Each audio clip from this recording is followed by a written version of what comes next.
enough power in this country. We have more than 4 lakh megawatt installed capacity of power in this country, but the country never uses more than 2 lakhs. Why? It is because of bad power policy adopted by Government of India. We have 65,000 TMC of water bestowed by the nature, but we have exploited not more than 35,000 TMC.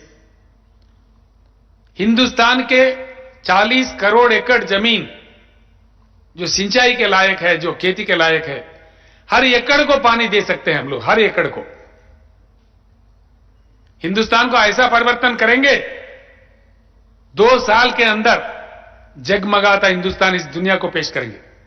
Yes, we will prove. हम निकलेंगे देश के लिए। ऐसी कोई बात नहीं है कि हम चुप्पी साधेंगे। कब तक चुप्पी साधेंगे? मुंह बंद किए हुए बैठेंगे? नहीं बैठेंगे। इन नालायक पार्टीज को, इन नालायक नेता लोगों को, नासमझ नेता लोगों को छुटकारा पाना चाहिए इन लोगों से देश। तभी जाके देश का मुक्ति हो सकता है, तब तक नहीं हो सकता है। फाइनली फ्रेंड्स, ఈ దేశంలో ఒక పరివర్తన, గుణాత్మకమైనటువంటి మార్పు, ప్రబలమైనటువంటి మార్పు రావాల్సినటువంటి అవసరం ఉంది. ఆ మార్పు కోసం కేసీఆర్గా, ఈ దేశ బిడ్డగా, ప్రజా జీవితంలో ఒక ఉన్నత స్థాయికి చేరుకున్నటువంటి వ్యక్తిగా తప్పకుండా నా బాధ్యతను నిర్వర్తిస్తా. ఆ బాధ్యత ఏ రూపంలో ఉంటుంది, ఎట్లా ఉంటుంది? దేశంలో చాలా మందితో మాట్లాడుతూ ఉన్నా నేను ఆల్రెడీ. కొద్ది రోజులలోనే ఆ పాలసీ అంతా బయట పెడతాం. తప్పకుండా దేశంలో రావాల్సినటువంటి ప్రబల పరివర్తన కోసం ఏమేం ప్రయత్నాలు చేయాలనో అన్ని ప్రయత్నాలు చేస్తామని చెప్పి ఈ సందర్భంగా మనవి చేస్తూ, ఈరోజు వచ్చినటువంటి బడ్జెట్ ఏదైతే ఉందో పూర్తి స్థాయిలో రైతు వ్యతిరేక, కార్మిక వ్యతిరేక, సామాన్య ప్రజల వ్యతిరేక, దళిత వ్యతిరేక, గిరిజన వ్యతిరేక బడ్జెట్గా నేను అభివర్ణిస్తూ థ్యాంక్ యూ.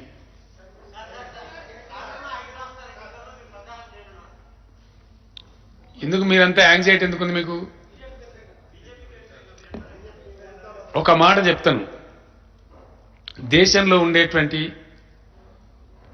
రాజకీయ పక్వత లేని వాళ్ళు, రాజకీయాల గురించి పూర్తి అవగాహన లేని వాళ్ళు, శ్లోకం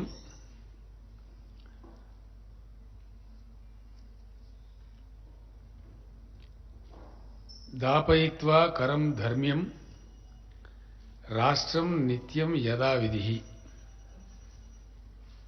ఇది భీష్మాచార్యుల వారు అంపశయ్య మీద ఉన్నప్పుడు ధర్మరాజుకు చెప్పినటువంటి సందేశం.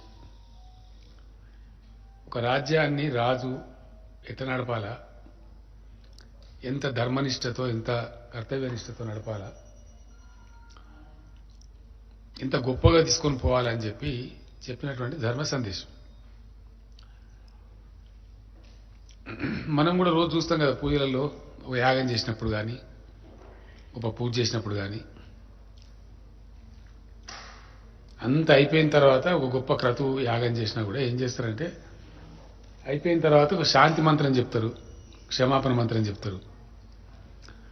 తర్వాత లోకహితాన్ని కోరుతూ ఒక మంత్రం చెప్పి ముగిస్తారు. జనరల్గా స్వస్తి ప్రజాభ్యాం పరిపాలయంతాం న్యాయేన మార్గేణ మహిం మహిషాం గోబ్రాహ్మణేన శుభరస్తు నిత్యం లోకా సమస్త సుఖినో భవంతు అని చెప్తాం. ఇది కూడా అట్లాంటిదే. అంటే ప్రజలు అందరు బాగుండాలి, గోవులకు కూడా శుభం జరగాలి, పాడి పంటలు బాగుండాలి.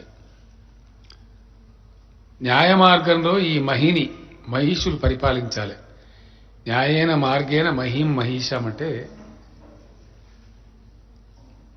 రాజులు ఈ భూమిని న్యాయ మార్గంలో, ధర్మ మార్గంలో పరిపాలించాలి అని చెప్పారు. మంచిని ఆశించి అక్కడ జరిగినప్పుడు ఏం జరుగుతుంది? లోకంలోని సర్వులు కూడా లోకా సమస్త సుఖినో భవంతు, అందరూ కూడా సుఖంగా బతకాలి అని చెప్పారు. అయితే ఆమె చెప్పిందేమో శాంతి పర్వంలో శ్లోకం చెప్పింది ధర్మ మార్గానికి సంబంధించి, కానీ ప్రవచించిందేమో అధర్మం. అసత్యం. ఆమె ఆర్థిక శాఖ మంత్రి గారు ఆమె ఆత్మవంచన చేసుకుంటూ దేశ ప్రజలను కూడా ఘోరంగా వంచింది. చాలా ఘోరంగా, చాలా దారుణంగా. ఎందుకంటే బడ్జెట్లో అందరికీ గుండుసున్నా వాటి కల్లా డొల్లా ప్రచారం గోల్మాల్ గోవిందం తప్ప ఎవ్వరికీ ఏం లేదు దాంట్లో. పేద ప్రజలకైతే గుండు సున్నా. సరే వాళ్ళు చెప్తారు వాళ్ళ ఇష్టమైన లెక్క, వాస్తవ లెక్కలు వేరే ఉన్నాయి. ఎస్సీలు 20 కోట్లు, ఎస్టీలు 10 కోట్లున్నారని చెప్తున్నారు వాళ్ళు చెప్పే లెక్కలు. 30 కోట్ల జనాభా అంటారు. యాక్చువల్ చాలా పెరిగిపోయింది. అంటే 15% ఏసీఎల్ లెక్క పెట్టి చెప్పే పాపులేషన్ అది. But it has gone up like anything. దగ్గర దగ్గర 19-20% పోయినట్టుంది ఎస్టీలు.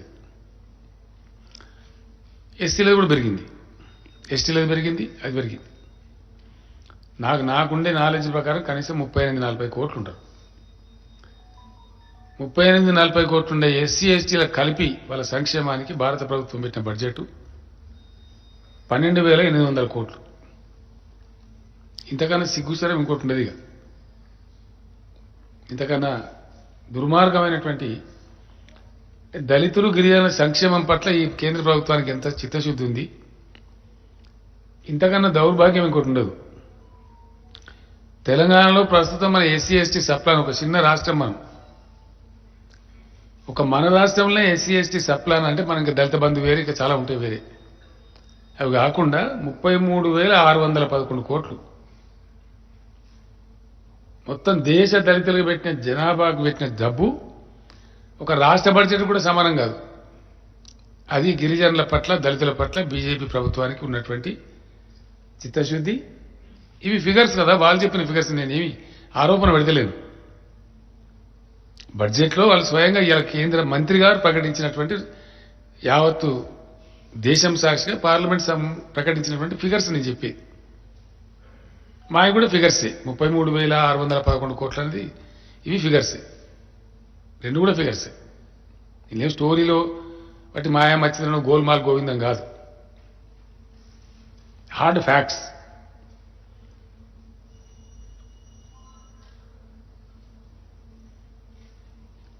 అన్ని తగ్గించండి. ఇంత పెద్ద ఉద్యమాలు జరిగింది దేశంలో, రైతుల ఉద్యమం. వాళ్ళని ఎన్నో రకాల ఇబ్బందులు పెట్టి, చలికి ఎండకు దాదాపు 750 మంది రైతులు చచ్చిపోయారు. ప్రధానమంత్రి వాళ్ళకి క్షమాపణ చెప్పిండు కానీ ఇలా బడ్జెట్లో వాళ్ళ పేరు కూడా ప్రస్తావించలేదు. చట్టాలు నాలుక గరుచుకొని చెంపలేసుకొని క్షమాపణ చెప్పిండు ప్రధానమంత్రి. దేశం సాక్షిగానే క్షమాపణ చెప్పిండు కదా ఆయన. కానీ ఆ ప్రస్తావన లేదు. వ్యవసాయ రంగం కోసం పెట్టేటువంటి ఉద్దీపనలు లేవు,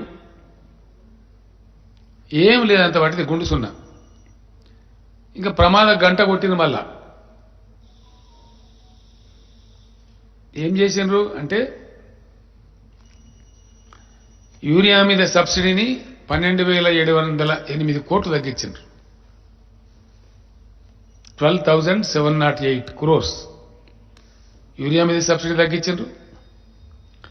ఇతర ఎరువుల మీద 22,192 కోట్లు, 34,900 కోట్లు, అంటే ఆల్మోస్ట్ 35,000 కోట్లు ఎరువుల మీద సబ్సిడీని తగ్గించారు. నరేంద్ర మోడీ ప్రభుత్వం రైతులకు ఇచ్చిన బహుమతి ఇది, అంతే కదా. ఇవి కూడా ఫిగర్సే, నా స్టోరీ కాదు ఇది, వాస్తవాలు, కఠోరమైనటువంటి వాస్తవాలు, బడ్జెట్ ఫిగర్స్ ఇవి.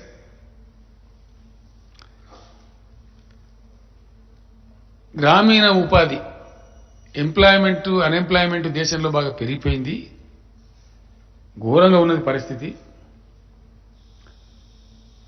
నేషనల్ యావరేజ్ అనేక రాష్ట్రాల కన్నా చాలా సిగ్గుచేటుగా ఉంది అని రోజు పేపర్లు, మేధావులు, ఎకానమిస్ట్స్ అంతా ఘోషిస్తున్నారు. కరోనాతో దేశం పట్టి పీడించబడుతున్నది, ప్రజలు ఉపాధులు కోల్పోతున్నారు, చాలా దయనీయమైన పరిస్థితి ఉంది. ఈ సందర్భంలో గ్రామీణ ఉపాధి హామీ పథకానికి కూడా 25,000 కోట్ల కోత పెట్టారు. 98,000 కోట్లుంటే దాన్ని 73,000 కుదించారు. ఇది ఏ రకమైనటువంటి తెలివితేటలు అన్నట్టు? గ్రామీణ ప్రాంతాల్లో ఉండే పేదల పట్ల, కూలి చేసుకుని బతికే ప్రజల పట్ల, సామాన్య ప్రజల పట్ల నరేంద్ర మోదీ యొక్క ప్రభుత్వం యొక్క చిత్తశుద్ధికి ఇది నిదర్శనం. దారుణమైన విషయం ఇది. వ్యవసాయాన్ని తగ్గిస్తావు, ఎరువులకు తగ్గిస్తావు, నరేగాకు తగ్గిస్తావు, ఎరువుల మీద ధరలు పెంచుతావు, ఎస్సీ ఎస్టీలకు 40 కోట్ల జనాభా ఉంటే 12,800 కోట్లు పెడతావు. అంటే దళితులకా, గిరిజనులకా,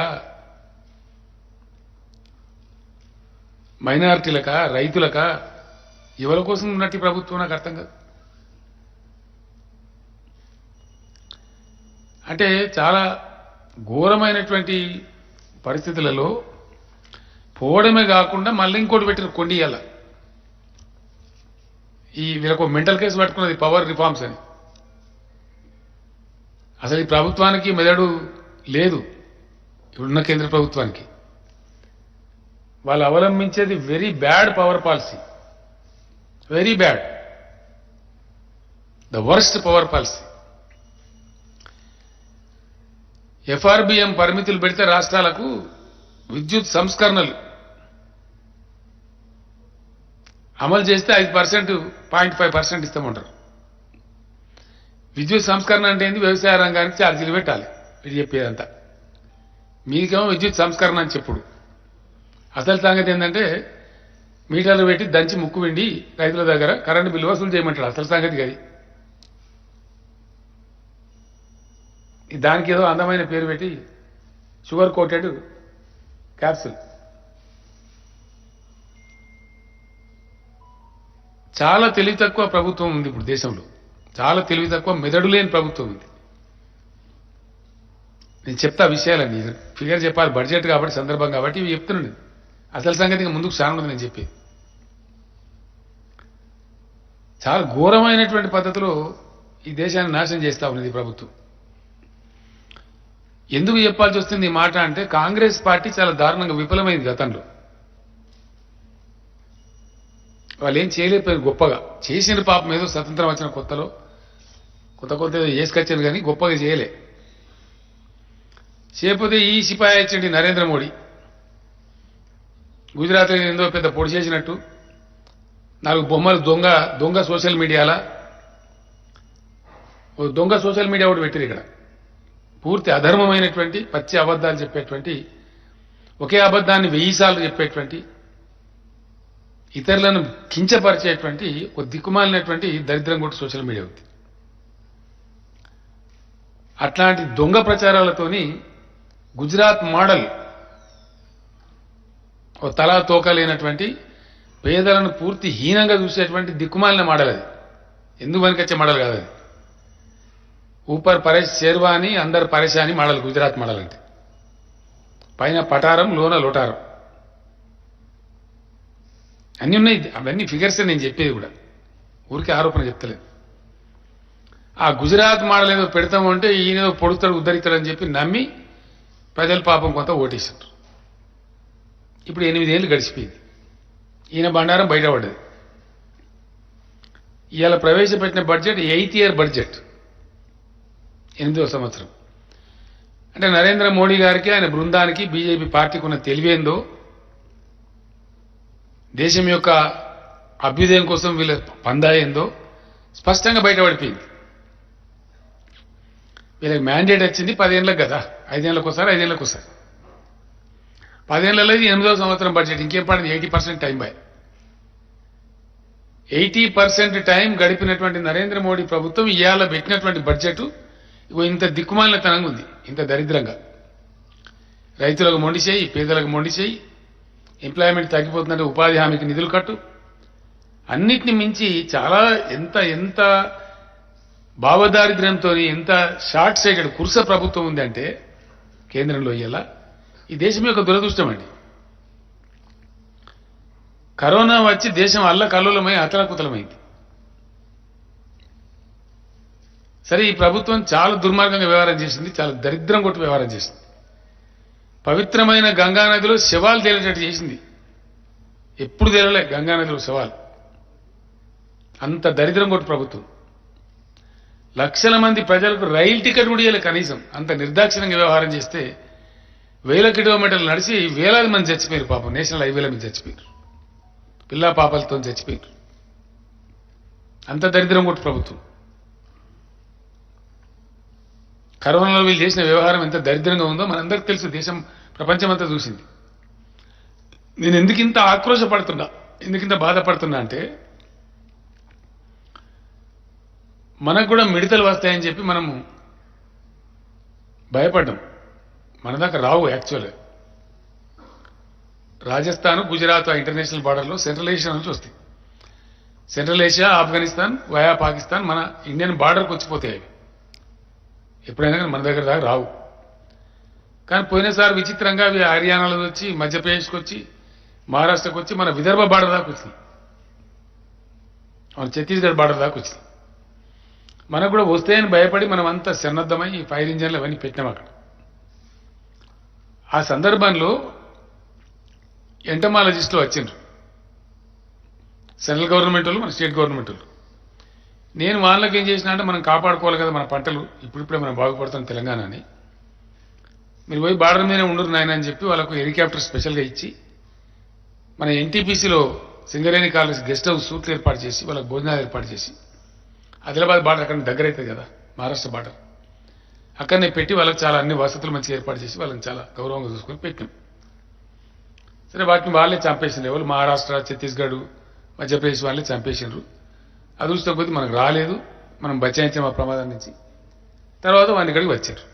ఒక రివ్యూ మీటింగ్ జరుగుతుంది. నేను అమాయకంగా, నాకు తెలియదు, ఎందుకంటే నాకు ఆ విషయంలో నాకు పరిజ్ఞానం లేదు. లేక నేను అడిగిన, ఇంత సాంకేతిక యుగము, ఇంత శాస్త్ర పరిజ్ఞానం వచ్చింది ప్రపంచానికి, వీటిని నిర్మూలించవచ్చు కదా, ఈ మిడతల బాధ లేకుండా ప్రపంచానికి చేయొచ్చు కదా అంటే చేయలేం సార్ అన్నారు వాళ్ళు. ఎవరు? ఆ ఎంటమాలజిస్టులు. ఎందుకు చేయలేరు అంటే వాళ్ళు ఏం చెప్పినంటే, సార్ మానవ జాతితో పాటు ఇవన్నీ ఉంటాయి. ఇప్పటికున్న పరిజ్ఞానం మేరకు, మనుషులకు అందినటువంటి విజ్ఞానం మేరకు, శాస్త్ర పరిశోధనలు తేల్చినటువంటి ఫలితాల మేరకు ఇప్పటికి అర్థమైంది ఏంటి అంటే, humans came to the globe 4 lakh years ago. 4 లక్షల ఏళ్ల క్రితం మనుషులు వచ్చారని చెప్తారు. కానీ ఈ కరోనా లాంటి, మిడతల్ లాంటి, ఇంకా అనేక స్వైన్ ఫ్లూ లాంటి అనేక వైరస్లు, లక్షలాది వైరస్లు 8 లక్షల సంవత్సరాల ముందే వచ్చినాయి సార్. మనుషుల కంటే 4 లక్షల సంవత్సరాల ముందు వచ్చినాయి. వచ్చేవి నిక్షిప్తమై ఉన్నాయి. వాటికి ఎప్పుడెప్పుడైతే వ్యతిరేకమైనటువంటి పరిస్థితులు వస్తాయో అవి విజృంభిస్తాయి, మనుషుల్ని బాధ పెడతాయి, చంపేస్తాయి అని చెప్పిండు. మరి ఏం చేయాలి అని అడిగాడు. నువ్వేదో నేను ఒక్క మిడతల గురించి అడిగితే నన్ను భయపెట్టి ఏమయ్యా, నాకు అర్థం కాదు. లక్షలాది వైరస్లు ఉన్నాయంటే, ఇప్పుడు కరోనా లాంటి ఎన్నో లక్షలు ఉన్నాయట, అవి కూడా వస్తాయని చెప్పిండు ఆయన. మరి ఎట్లా అని నేను అడిగితే ఆయన ఏం చెప్పిండంటే, ఏం లేదు సార్, తెలివికల ప్రభుత్వాలు, తెలివికల సమాజాలు ఉన్న కాడ హెల్త్ ఇన్ఫ్రాస్ట్రక్చర్ను బాగా పటిష్టం చేసుకుంటారు, చాలా చక్కగా తక్కువ నష్టాలతో బయటపడతారు. అంటే వచ్చుడు ఎట్లా వస్తాయి, ఏది ఆ వైరస్, కానీ తక్కువ నష్టాలతో బయటపడతారు. మరి ఏంటి అంటే, మీరు కూడా మీ రాష్ట్ర ప్రభుత్వం కూడా మీరు మంచిగానే చేసుకుంటున్నారు, కానీ హెల్త్ ఇన్ఫ్రాస్ట్రక్చర్ బాగా బలోపేతం చేసుకోవాలి సార్ అని చెప్పారు. దాన్ని అనుసరించుకునే తెలంగాణలో చాలా ఎక్స్ట్రా బడ్జెట్ పెట్టి 10,000 కోట్లు సెపరేట్గా పెట్టి TIMS, Telangana institute of medical science and సంస్థ ఏర్పాటు చేసి దాని కింద ఇప్పుడు హైదరాబాద్లో 4 పెద్ద హాస్పిటల్ ఇస్తున్నాం. ఒకటి అల్వాలలో, ఒకటి ఎల్బీ నగర్లో, ఒకటి చెస్ట్ హాస్పిటల్లో, ఒకటి వరంగల్లో, ఒకటి మన నిమ్స్లో, ఆల్రెడీ గచ్చిబౌలిలో ఏర్పడేసిన టిమ్స్, ఇవన్నీ కలిపి ఒక 6 హాస్పిటళ్లు సుమారు 11-12 వేల కోట్లతోని మల్టీ స్పెషాలిటీ చాలా అధునాతనమైనటువంటి హాస్పిటల్ తెస్తున్నాం. రాష్ట్రంలో ఉన్న బెడ్స్ అన్నింటినీ కూడా గవర్నమెంట్లో ఉన్నటువంటి వాటిని అన్నిటికన్నా ఆక్సిజన్ బెడ్స్ చేస్తున్నాం. వెంటిలేటర్లు సరిపడా పెట్టుకున్నాం. ఆక్సిజన్ ప్రొడక్షన్ కూడా గతంలో బాధలు పడ్డాం కాబట్టి మన రాష్ట్రానికి అత్యవసరం పడితే ఎంత కావాలి అంటే ఒక 550 టన్నులు కావాలంటే చెప్పినాం. మంత్రి గారు అదే పనిలో ఉన్నారు. దగ్గర 380 టన్నులు అయితే వచ్చింది. ఇంకో 200 టన్నులు పెంచుతున్నారు. అంటే సన్నద్ధం అవుతున్నాం. ఒకవేళ భవిష్యత్తులో అనుకోని వైరస్ ఇట్లా వచ్చినా అర్జెంటుగా మనం రంగంలోకి దూకి ప్రజలను కాపాడుకోవాలి కాబట్టి మినిమం ఇన్ఫ్రాస్ట్రక్చర్ను మ్యాక్సిమం చేసుకోవాలని చెప్పి ప్రయత్నం చేసి పెంచుకుంటున్నాం. ఇది ప్రపంచవ్యాప్తంగా అన్ని దేశాలు పెంచుకుంటున్నాయి. దురదృష్టం ఏంటంటే ధర్మ మార్గంలో నడవాలని శాంతి పర్వంలో స్లోగన్ చెప్పినటువంటి మన భారత ఆర్థిక మంత్రి కరోనా మీద హెల్త్ డిపార్ట్మెంట్కి ₹1 పెంచలే, హెల్త్ బడ్జెటే పెంచలే. ఆరోగ్య రంగం మీద ఎంత శ్రద్ధ ఉండాలా? కరోనా లాంటి మహమ్మారి పీడించిన తర్వాత we need to develop our health infrastructure very immensely. We were expecting Government of India to come forward with a great initiative of increasing the health budget. But most unfortunately, పైసా పెంచలేక కొద్దిగా తగ్గించారు, ₹1 కూడా పెంచారు. అంటే మరి దేనికి చేసినట్టు వీళ్ళు? సాంఘిక సంక్షేమం లేదు, రైతు సంక్షేమం లేదు, పేదల సంక్షేమం లేదు, నిరుద్యోగ సమస్య మీద లేదు, హెల్త్ ఇన్ఫ్రాస్ట్రక్చర్ లేదు, ఎడ్యుకేషన్ ₹1 పెంచలే. మరి యాడికి పోతుంది అన్నట్టు ఈ సంపద? ఏం జరుగుతుంది అన్నట్టు? గోల్మాల్ గోవిందం. బ్యాంకుల అప్పులు తీసుకొని వేల కోట్లు లక్షల కోట్లు ముంచిపోయిన వాళ్ళకి ఇస్తారు సబ్సిడీ. రిఫార్మ్ పేరు మీద, కరెంటు సంస్కరణల పేరు మీద కరెంటు షావుకారుల జేబులు నింపే ప్రయత్నం.